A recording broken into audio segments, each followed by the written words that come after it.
today I am going to start a new chapter, that is Limits of Mind. This is the first chapter of your third lesson, that is Where There Is Will. And this story is very inspirational as a boy, a small boy who has written his own destiny. And the characters in this stories are Eklavya, Dronacharya, Kuru Princess, parents of Ekalavya. Students, you have listened the story of Mahabharata, and during lockdown period, Mahabharata episodes were shown in the national channel. Many of you must have been seen. So you come to know about the story of Mahabharata. It was about the story of truth and good and evil. In this Mahabharata, a small character, that is Ekalavya, how he is relates in the story of Mahabharata and to whom he has been related, we can read in this lesson. This is a really good story. So long ago, a little boy called Ekalavya was born in a poor family. His family lived a little away from Hastinapur, the capital of the Kuru kings. They were shunned by the society because they belonged to a low caste. Eklavya's mother would often say, "Don't go near those people, they are highborn.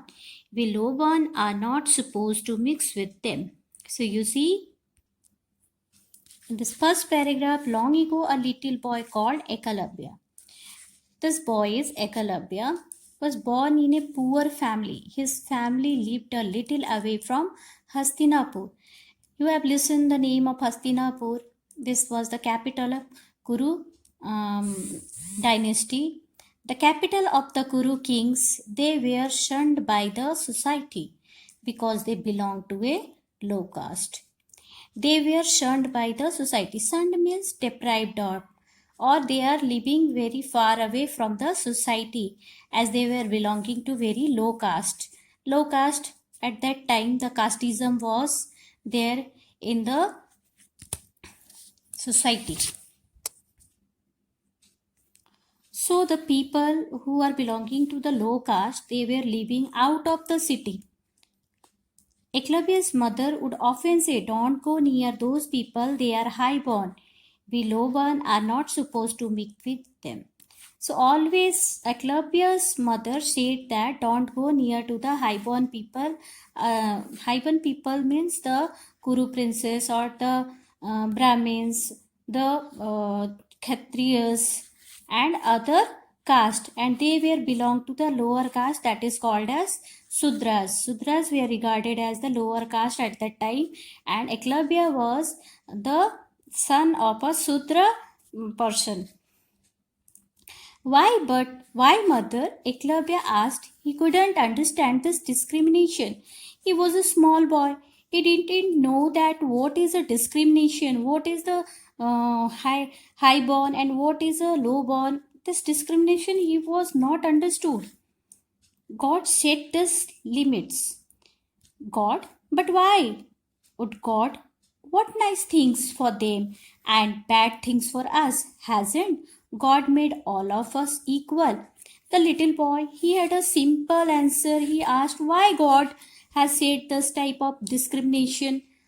Okay, because if we see that highborn and lowborn, all the peoples are looking equal, but how the people say that God has made all these unequal things. This small boy and his little mind is not understanding all these things.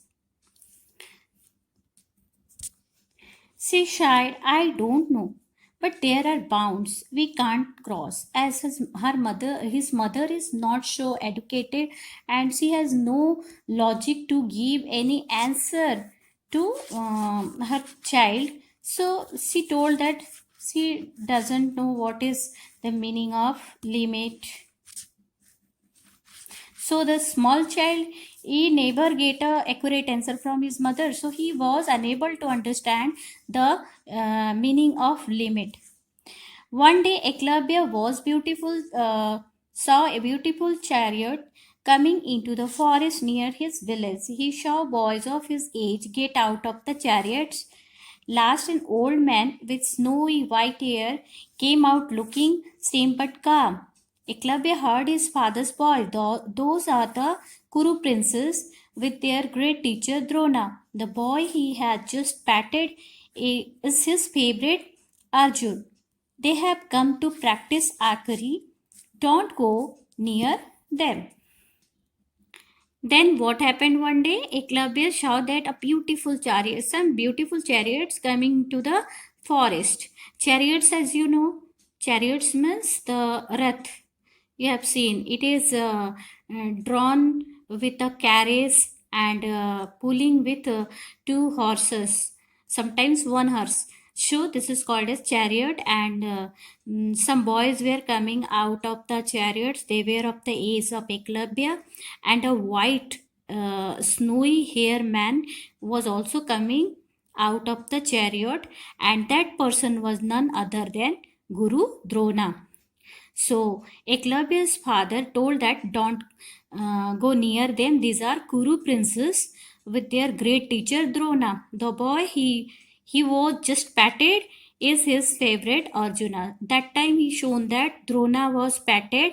Patted means give a pat on the back of his favorite disciple Arjun. They have come to practice archery. Don't go near them. So he told that they are here to practice archery, so now don't go near them. The boys started shooting with bows and arrows. What amazing things Arjun did. He could shoot at a target with closed eyes. He could shoot with his left hand as well as the right. And the teacher Drona arrows made fire, chased things in circles, brought rain and lightning. It was magical. So in this paragraph, he was hiding behind a tree and looked from there that what this Kuru princess were doing. At that time, he saw that Arjuna was doing, he is showing his amazing archery with his closed eyes, with his left hand, with his right hand. And teacher Drona was also a eligible teacher who would made fire from his arrows, chased things in circles, brought rain and lightning. It was magical. As you didn't know that arrow can bring rain or arrow can bring fire, but in this story you can find that Drona has a magical arrows that bring rain and fire as well.